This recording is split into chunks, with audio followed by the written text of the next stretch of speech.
Today I want to show you a complete breakdown of this icy, snowy environment where the spaceship emerges from the depths of the tundra with some icy wind blowing, effects elements. We've got some terrain in Houdini. So first of all, let's hop into Houdini and I'll show you the project itself. I like to keep my scenes quite organized, so I always easily find what things are. So I always start with a geometry section, a simulation section, most probably lights and camera, and then a render section, which essentially just references all the files upstream or from disk. In the geometry section, you will see I've got snow, got the aircraft, got my test geo, got the terrain, and got the ground snow. So let's just quickly hop into those and see what each is. Let's just talk about the aircraft first. So first of all, thanks to Andrew HODGSON to provide me the assets so I can actually create this tutorial for you. It's a very detailed, high quality asset. Again, thanks Andrew for providing me that. The idea is I'm bringing in the asset here on the right hand side, and then I'm creating several output streams for all the needs in my sim. You'll notice that there's these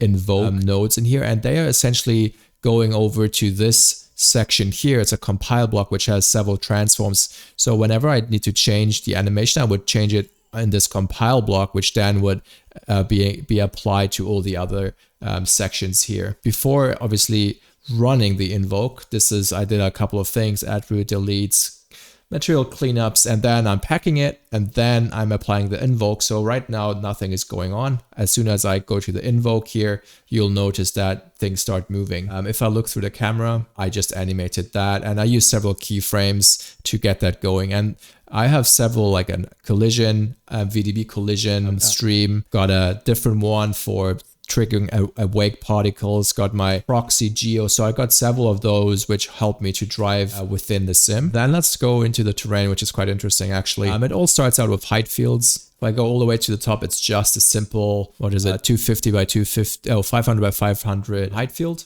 Nothing crazy. I'm creating a couple of paint strokes here, which are masks for my noise. And typically a noise field looks like this. It's just very turbulent and noisy. And then using my paint mask, I'm just allowing it to be noisy in those certain areas. And I was looking through the camera, obviously, and then I could see where I want to paint. So I had two viewers open, painted from the one and viewed it in the other.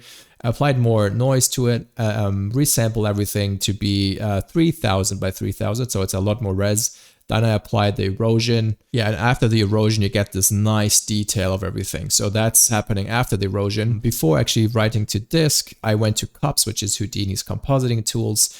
I just extracted my little maps from the terrain, wrote them to disk using, I guess, PNG format, and then I used those in the texturing end. Right, and then next up, we would go into the snow grain setup, which is quite complex. Yeah, let's have a quick dive in here. Also, thanks to the CG Wiki giving me pointers on how to do it properly with grains. They helped me a lot to get things going. I'm bringing in the terrain, the one we saw before, like the cutout, because I wanted to have the modulation on it. A grain source, and I used non-uniform radius to actually get these bumps in the grain. Otherwise, it would just be a flat surface. Yeah, then I created simple clusters. My grain source is actually on 5 million, so that's quite high. I created a simple HDA that helps me to create clusters. I created two different constraints. One is for the inside and one is for the outside of the constraints, so I can visualize them. It just helped me to sim it. So when I wanted the ship to break through, I wanted to have these bigger ice chunks and then also the finer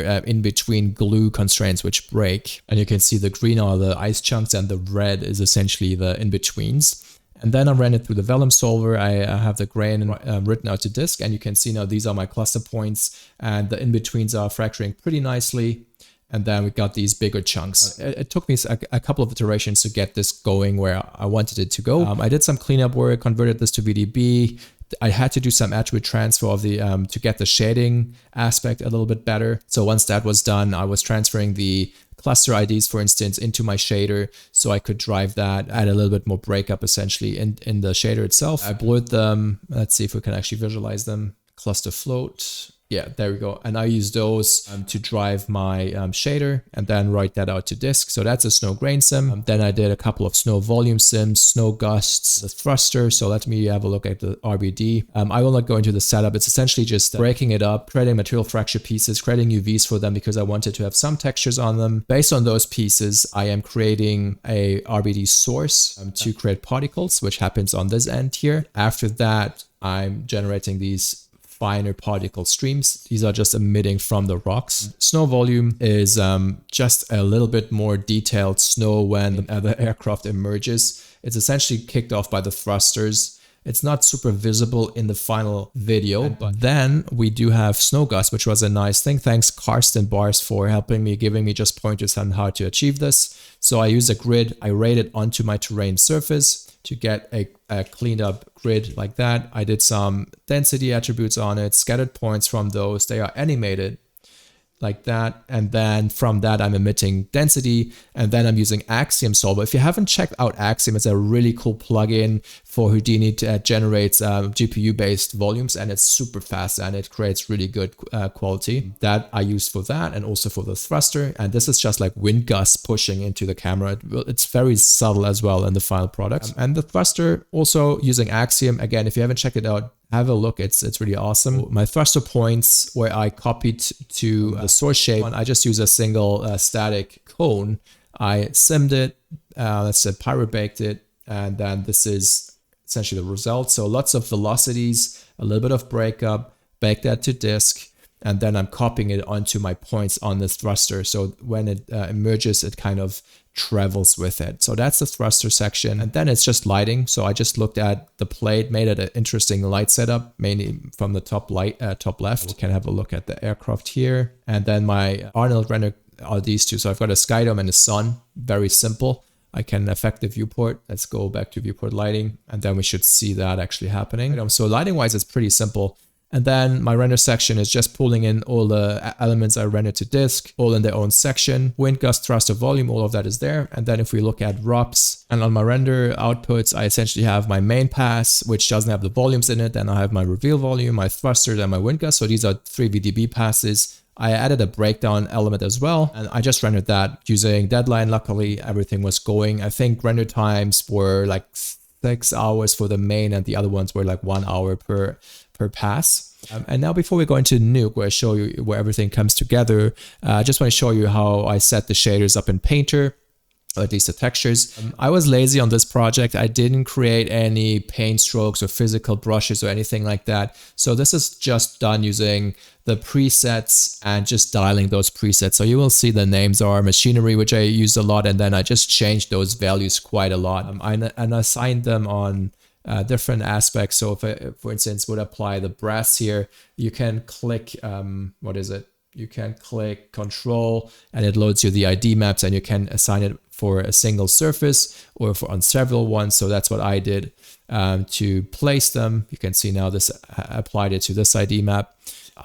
My thought process was, okay, this ship is in the water, in the snow, so it's probably quite rusty. I tried to add a lot of dirt collections in the engine sections. And yeah, so it just turned out pretty well. I backed these out as EXR files, as ACCG, which now Painter supports. So it was a quite easy transformation from, Painter to Arnold.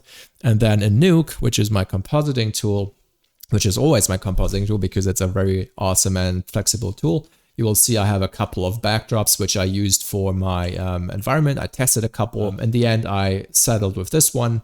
I applied that to a sphere, so it's somewhere in here. And then I exported my camera from Houdini. Scanline render, if I look through my camera, this is the view, and obviously if I move it, my camera pans nicely in that environment. And this is essentially the raw render for the spacecraft emerging. You get the snow, the mountains. I did some grading on the lights. I tried to make it really bright. I played around with the depth using crypto mats. You can see I selected several masks. The rocks, the ship, and the mountains essentially have like a little bit of grades. It's mainly gamma down or gamma up. Yeah, so the depth pass, I applied a little bit of depth hazing. You can see it's darkened and then it's hazed up here like that.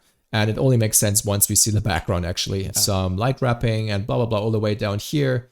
I merged them together, and I will show you a couple of steps in between. It's easier to see the result once you see the backdrop. So color corrected it a little bit more to just blend with the background. I merged over the smoke pass, which is from the engine. The thrusters are coming in hot like this. Added some glows on it. I tried to do some heat haze. It wasn't that successful. It's a little bit more messy than it's supposed to. I distorted the background. You can see there's something going on here, on off. it doesn't really work, but yeah. And then since Nuke 14 V2, I believe, we do have PG bokeh built in, which is awesome. And that's what I was using for defocusing it. Honestly, I didn't do much because it's a really wide shot and it's just a subtle defocus here on the mountains. Brought that all together like that. Oh, that's optical flares. I actually have optical flares as well to give me some nice flare on the engine. It's maybe a little bit too much, a little bit too sci-fi. I don't know. It was fun for me to add it. Wind gusts are here. As I said, they are very subtle in here. I think just 10% or 20% plus on top. So they were a little bit distracting otherwise. I do have my chroma aberration, which is lens effects, added additional glows to just diffuse it a little bit more. Plus that together. Got a nice tip from Steffen Hampel to add like these glints, because you kind of see these on really bright objects, these glints. I graded them down a lot, plus them over. So you will see a subtle reflection on a couple of things. If you look closely, it just adds a little bit detail to it. Vignetting, adding more grain to it. And then these are my iterations, 1, 2, and 3.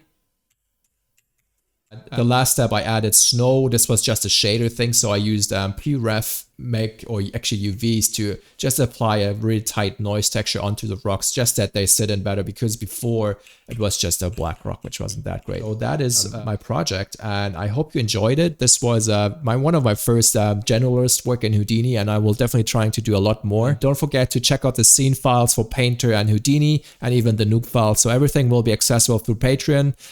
Just a disclaimer, the ship will not be part of that. But thanks for tuning in, and I will show you a little bit more details on the tutorials itself. So